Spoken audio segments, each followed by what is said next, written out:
Hi, what I'd like to do today is go through some of the formatting and basic techniques of formatting in Excel. So first of all, sometimes you might find yourself where you're writing two or three words and they're going outside of the cell. You have two options in what you can do here. So first of all, let's say I write weather um, in Doha.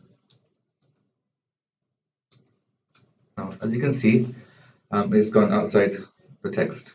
I'm sorry, outside the cell. So what I can do is I can click between the column headings and drag it along. You may want to do this sometimes, but for this it won't be relevant. So what you need to do is you need to merge cells.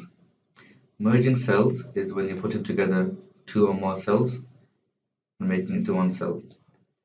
So I'll select the first three cells, cell A1 to C1. Now I'll go to the Home tab, and in the Alignment section I have Merge. So we have Merge and Center, Merge Across, and Merge Cells. So I just want to use Merge Cells. I recommend using this all the time and then centering it or right aligning it later if you need to. So Merge Cell, I'll center align it, and then in this section, in the font section, you can change your font as you wish, the size of the font. This is bold, italic, underline. I'll keep all the options open here. And then here you can change the color of the cell. So I'd like a, let's say, dark blue color. I've done that on purpose so that you can't see the text color. So then you can change the text color.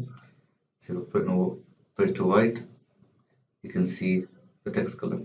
So here we have bold, italics, underline, color of the cell, color of the text. You've got left, center, right align, and you have the merge options here.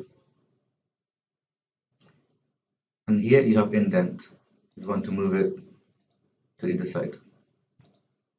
Keep it in the center for now. And this is the text direction, orientation, which way you'd like your cell to go. Probably won't be using this so often. Let's see. Then we have, say, we can use the fill handle, which will save you quite a lot of time.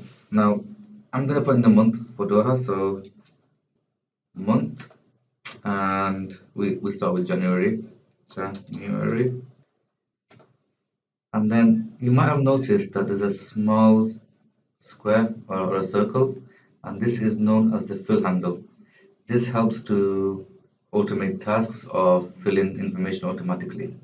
Let's give this a try. Now, as you can see on the right hand side, it's automatically giving me the months. And it's automatically done the month from January to December. I'm going to have a couple of titles here, so I want to have them in bold.